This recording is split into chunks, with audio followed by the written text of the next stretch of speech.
Reza Gafuriazar is his uncle. He's still trying to come to grips with his nephew's death. Talented, educated. 第3天课结束了，准备回家。 I can say one of the best guys I've seen in my life, yeah. Both Mamani and Gafuriazar studied at Concordia. Professor Ali Borakabadi remembers them both. He says he stayed in close contact with Gafuriazar after he graduated. Extremely polite, very humble, and very hardworking person. A brilliant guy. Extremely difficult to bear with it back down. We believe other Quebecers have died in the crash, and we are working on confirming their identities. Jay Turnbull, CBC News, Montreal. In Ottawa, Canadian officials are reacting with sadness and concern to the loss of lives. David Thurton now with that part of the story. The Canadian toll is one of the highest. Not since the 1985 Air India bombing have so many Canadians perished in a commercial airline crash. Prime Minister Justin Trudeau said in a statement he's shocked and saddened, and he and his wife are in mourning. He extended condolences to the friends and family of victims. It's still not clear what caused the crash. Iranian authorities suspect mechanical issues brought down the Boeing 737-800. Trudeau said Ottawa is working with international partners to ensure the crash is investigated thoroughly and critical questions get answered. Transportation Minister Mark Garneau tweeted, Canada will offer investigators technical assistance. Today, Canada also upped its Iran travel advisory from warning citizens to exercise a high degree of caution to now avoiding non-essential travel. David Thurton, CBC News, Ottawa. And finally, New York City's Transit Authority has pulled nearly 300 subway cars made by Bombardier due to safety concerns. The president of the New York City Transit Authority says the move comes after 2 incidents involving the car doors. 对，回家了， Bombardier 放 places 学 the 了。 blame for the problems on the supplier of the doors. The company says its technicians are working around the clock to get the fleet back on the rails. Now, the contract between New York City and Bombardier has already been controversy for more technical issues and 好，说一下今天学的怎么样？今天课程还是挺简单的。老师带着做练习吧，做这个练习，就是昨天学的东西。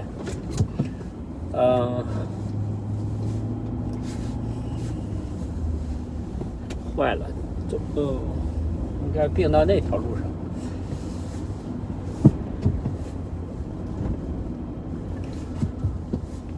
今天到了8个人，10个人来了8个。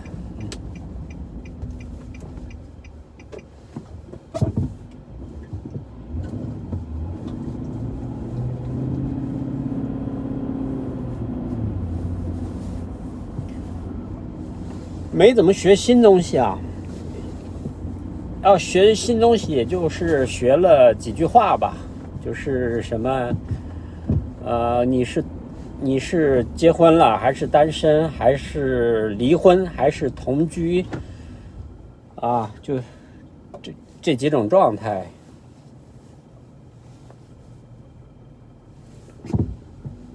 好像新的东西就学了那么多吧，估计因为零基础嘛，它的进度非常慢。又复习了一下这个法语字母怎么读，还有什么？我想想啊，其他也没什么了，也就这些吧。毕竟是这个扫盲，对吧？它不是这个。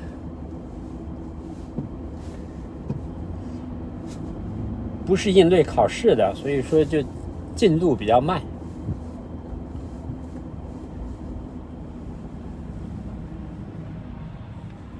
慢一点挺好，快了估计我也跟不上。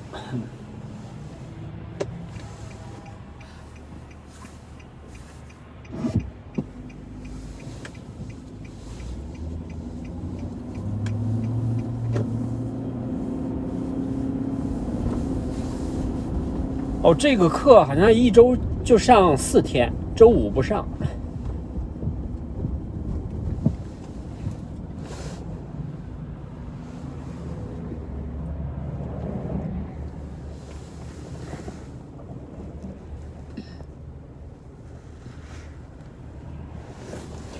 而且呢，有的人是有的时候来，有的时候不来。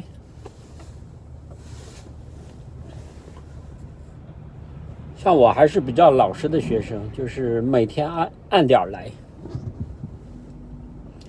既不迟到也不早退。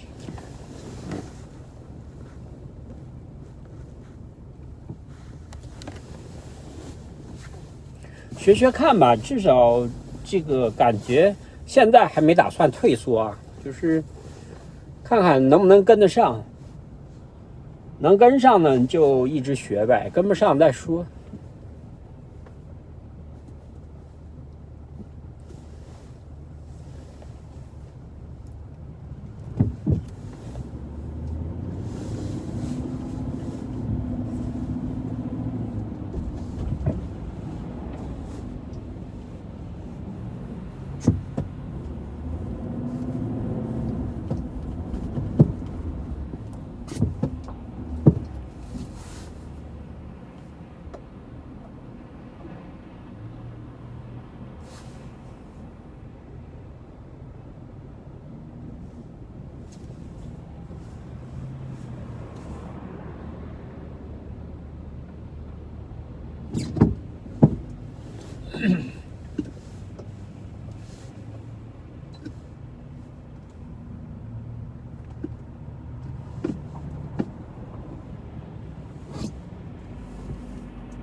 今天早上下了一会儿雪，下的时间很短，一会儿就停了。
这两天天气都不错，都是晴天。Liber in Latin, which means free. So it's free people and free thinkers. And he talks about liberalism starting with the 19th and 18th and 19th century philosophers. If when you went to university, you took what at the time were survey courses or introductory courses, you'll recognize many of the names he refers to. If not, not, a quick Google search will bring you right up to date. 看这个右边那个山上根本就没有积雪，看到了吗？就 The 是 difference between 那个山是西山。 the far left is that liberals believe those goals, the goals posited by the far left, can be accomplished by reform. 我记得去年这时候、前年这时候都是白色的了， In the 这 19th 山上。 century and what we've accomplished now by the 21st. He talks about how one of the tenets, one of the underlying practices of liberalism is that things which appear impossible are made to seem possible and then made to seem necessary. Think of gay marriage. When I was growing up, you couldn't talk about gay people at all, much less gay marriage. And now we take it for granted. My son wouldn't think twice if he was invited to a gay wedding, nor would I. And we do actually also tend to see that public thought on things tend to follow policy changes on issues such as There's always a minority who cares about these things. One of the other tenets of liberalism is that they care about the people who are sort of outside the the common notion of wealth or whatever. The difference between 刚才我看说的意义是吧？好像就是这个分数越来越高了，是。 billionaire doesn't think the game should be fair, thinks the odds should be stacked. Where the liberal would think that yes, there has to be healthcare, whatever the issue of the day is. So he's essentially though as talking about the pressure against liberalism from both sides. So from the conservative movement, but also from the sort of more further left progressive. Right, but we have to remember, and this is like really an important point. I'm glad you brought it up. That he is not arguing against small c conservatives. He's arguing against reactionaries. There's a lot to be said for real conservatism. You want to conserve, you want to keep the things that are important.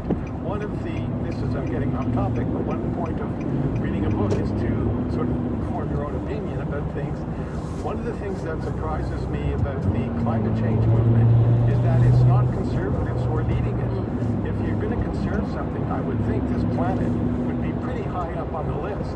Yeah, we'll have to set aside some time for that topic another day. But that one, Adam Gopnik, as you said, wrote for the New Yorker, grew up here in Montreal and studied here in Montreal. So that's another Montreal connection there. That one's called 1,000 Small Sanities. And lastly, there's a book with a stark title, a warning. And in this case, I can't tell you who wrote it. No, because we don't know. It's by anonymous. Was it a year ago that this person, this highly placed Trump West Wing official, wrote an article, an op-ed in the New York Times? Maybe it was a little more than a year ago, maybe it was a little less. But at that time, everybody was wondering who it was. So now this person has produced a book, which is really an expansion on the article, which there's not much in the way of new information here. What's interesting is it comes from someone who is theoretically highly placed. Everybody who's asked denies that it's them. It wouldn't surprise me if it turned out to be Kellyanne Conway, just because. Interesting. Are there hints in there that lead you to that, or no? No, it's just a hunch. Yeah, just a hunch. Largely because her husband is such a critic, and I'm trying to imagine their conversations over dinner. There must be a common ground in there somewhere. That has been a point of fascination, I think, for a lot of people. So, what do you say? There's not as much new information, but what do we learn? But we learn how decisions are made. We learn about the interactions between the people. There would be new information if CNN wasn't all over the Trump administration, and we get stuff, almost on an hourly basis.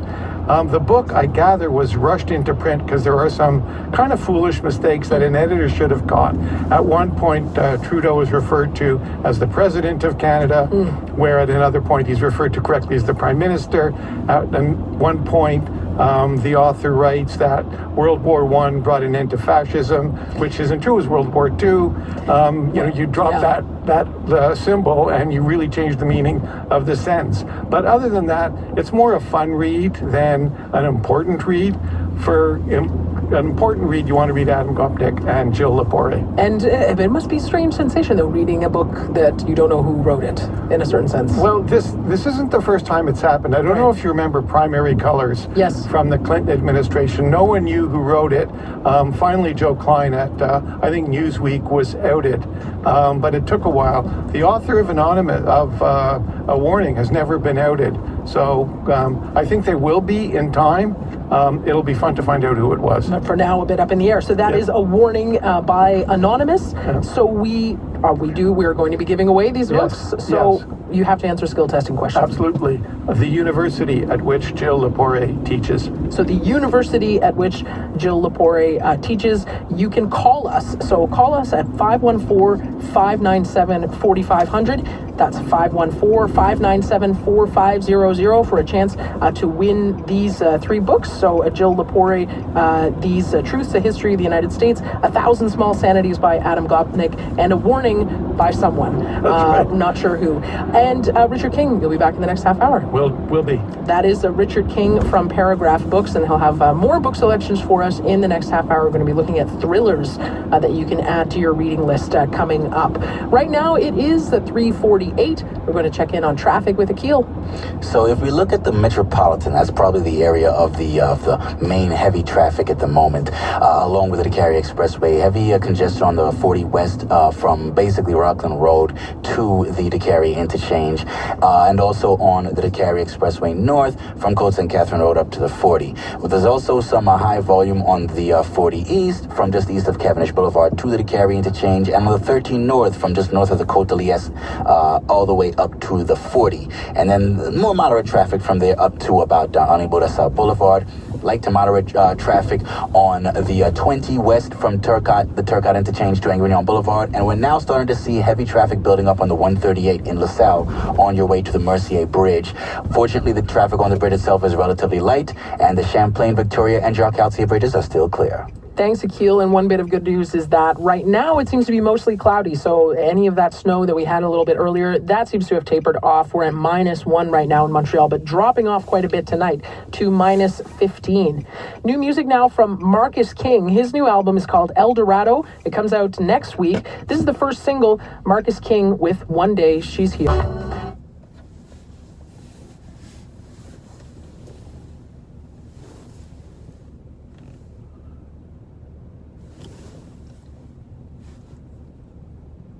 今天的油价是1块2毛4，接近1块2毛5，这是普通汽油吧？应该是。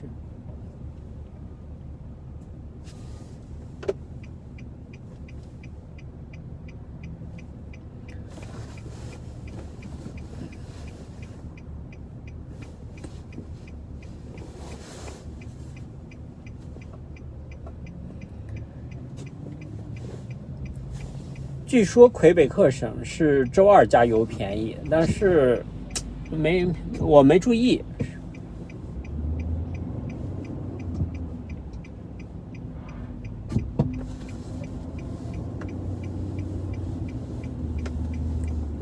不知道是不是真的，大家可以看一下。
一般3点后车就比较多了，就是学校放学的这个校车就多了。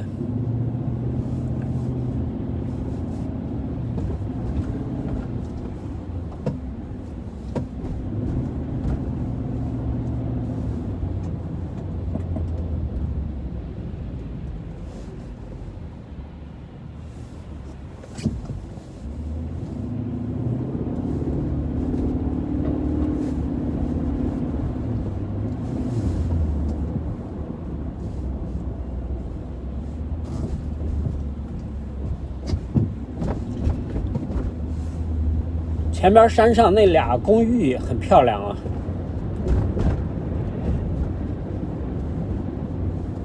正对着这条路。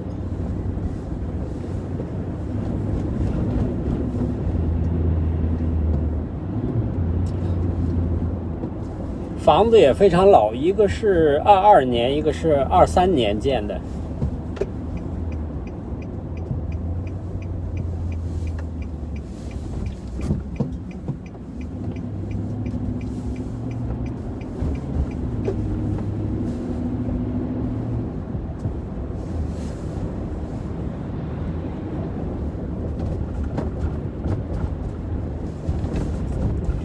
像这种老房子，物业费就非常贵了。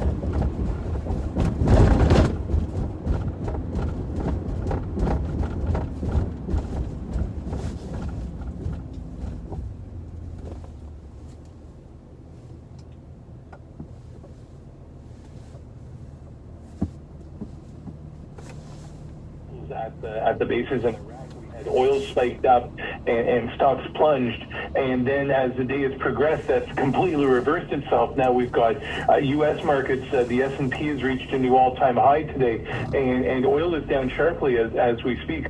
Yeah, so crude oil, West Texas Intermediate down by about $2.80 right now. It's about 4.5%.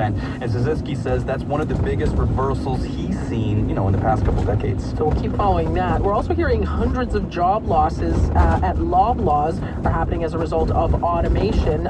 This is a sign of things to come? It appears to be, especially in the grocery business. So the news is Loblaw closing grocery distribution centers in Laval, as well as Ottawa, which eliminates almost 800 jobs. So those operations now moving to a new automated center in Cornwall, Ontario. Clearly, this is a gut-wrenching news for those workers and their families, but we are hearing that this is likely more to come. There's more of this to come in this industry. For grocers, profit margins are super thin, so they're cutting costs where they can. We've seen it with self-checkouts, and this spring, Sobeys, is opening a new automated center in Greater Toronto to sort of package online grocery. Retail analyst Bruce Winder says the pressure to replace humans with robots will only grow with more competition from the likes of Amazon. Eventually, everyone's going to move to automated warehousing in all products because it's just too easy to employ robots. And, as wage rates increase and there's more pressure on productivity and throughput, there's just a greater frequency now of robots. And Winder says we'll also likely see things like digital price displays that you don't have to change manually, and robots checking store inventories. Reed, thanks so much for this. Thank you. And Reed Southwick will be back again in the next hour for another look at the top business stories. Right now, we're coming up on news time. We're going to check in on the traffic situation with Akil Ali. If we look north of the city, we're starting to see, in addition to that moderate traffic that I mentioned earlier in Laval, it's starting to expand in the eastern half of the island of Laval. That high volume on the 440 East now begins just east of Pinneuf Boulevard and continues all the way through the interchange with the 25 onto the 25 North itself, almost all the way up to Terrebonne. And we're also starting to see, in addition to that moderate traffic on the 15 North between the 440 and the top of the island, a little bit northwest of there's intermittent light to moderate and then heavy traffic on the 13 North. 也只是听说过啊，从来没见过。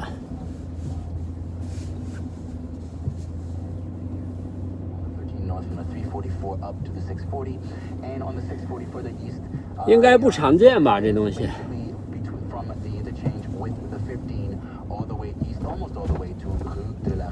我问了好多朋友，他们都说没见过，在这儿。forecast for tonight. Temperatures dropping off to a low of -15, but have it in your calendar for this weekend that you have a lot of precipitation on the way. Saturday we have rain. It will change to freezing rain Saturday night, and then you have freezing rain by Sunday morning with that high of -3. So things are looking pretty messy coming up this weekend. Coming up on the program, we are hearing that Prime Minister Justin Trudeau is going to be speaking following that deadly plane crash that killed 63 Canadians. 反正是我是没见过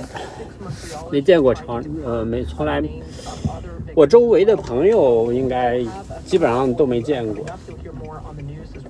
And we will be speaking about the plane crash, what we know so far about the causes, still a lot of questions about that, and where the investigation into the crash will go from here. So all of that and more is coming up on Let's Go. Stay tuned.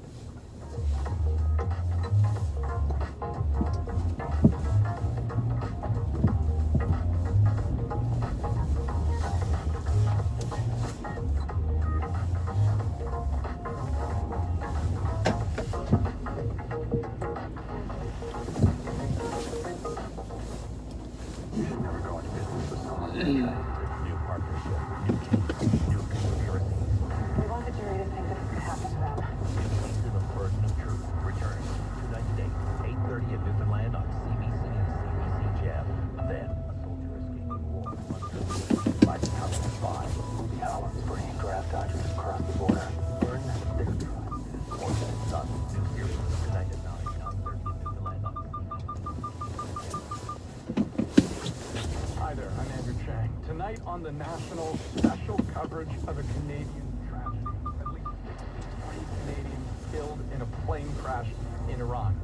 The developing story. Join us for the national tonight at 10:30 in Newfoundland on CBC television.